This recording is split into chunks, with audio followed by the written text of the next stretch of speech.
Gary, Indiana, once a city of thriving industry and promise, had fallen into disrepair. Amidst the crumbling buildings and long-abandoned streets, there stood an infamous house, known simply as the Demon House.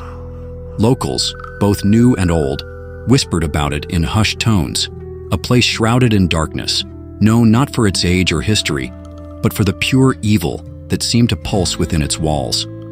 For years, it had been a place of fear, its history stained with the marks of unspeakable horror, but none of its disturbing reputation would fully come to light until the Ammons family dared to move in. In 2011, LaToya Ammons, a single mother of 3, found herself in a desperate situation. Struggling to rebuild her life after a painful divorce, she was drawn to the house at 3860 Carolina Street, seeking refuge for her children, a fresh start, far away from the past. Little did she know, the house's dark history would soon spiral her and her family into a living nightmare. What started as a quiet move into a simple home would soon turn into a battle against a force that none of them could comprehend. The first few days were uneventful, but as night fell, the house seemed to come alive. The creaks of the old structure were unsettling, but it was the subtle things that began to make LaToya uneasy. The faint sounds of footsteps in the attic, the flickering of lights, and the oppressive sense of being watched. Her children, too, began to sense the unnatural presence within the house, though they didn't understand it. At first, they dismissed these things, chalking them up to the unfamiliarity of a new home. But then, the horrors began to escalate. It started with one of LaToya's sons, who began complaining about a strange figure lurking in his room. He said it would stand at the foot of his bed, staring at him with glowing eyes. His terror grew so intense that he could no longer sleep alone. But it wasn't just him. Soon, LaToya's other children began to experience strange occurrences as well. One of them began to speak in a voice that didn't sound like his own. The words were harsh, guttural, and distorted, like something foreign. It was as if another presence had taken over their innocent minds. LaToya, terrified for her children's safety, called upon the help of local authorities. What followed was beyond anything she could have expected. Police officers who came to investigate the house reported feeling an overwhelming sense of dread the moment they stepped inside. Some claimed they saw figures moving in the corner of their eyes, while others described hearing strange growls or whispers, voices that seemed to come from within the walls themselves. But the most horrifying events were still to come. One night, LaToya's youngest son, who was only 9 years old, was found lying on the floor in the living room, stiff and unresponsive. His eyes were wide open, but he was not conscious. He didn't blink. He didn't move.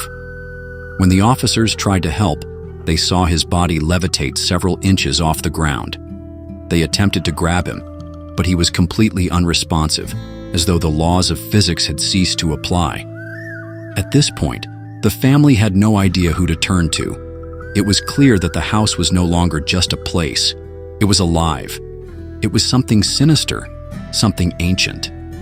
Desperate, LaToya turned to the church for help, hoping that some divine intervention might rid her family of this unholy presence. A priest was called in to perform an exorcism, but the evil within the house would not go easily. As the exorcism commenced, the air inside the house became thick with an unnatural stench, like rotting flesh and decay. The priest, exhausted and shaken, later reported that the house seemed to drain his energy as he performed the rites.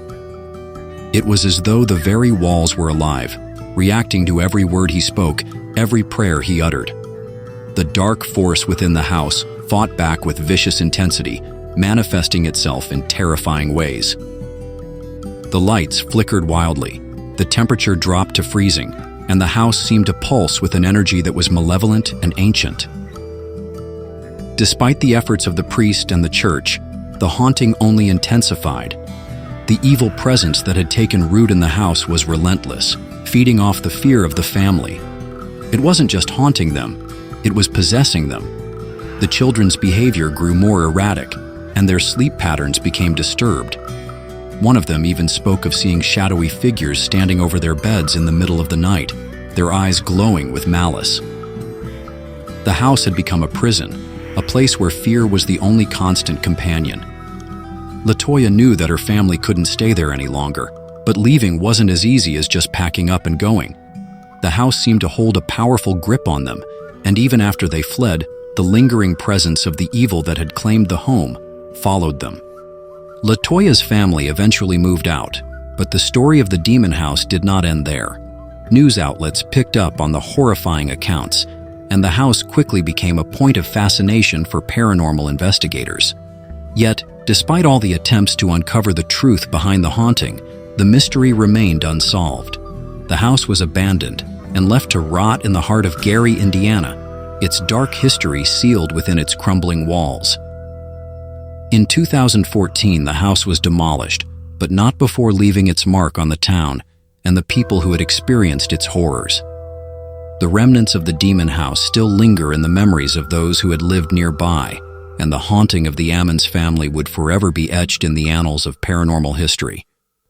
To this day, no one can explain what truly happened inside that house.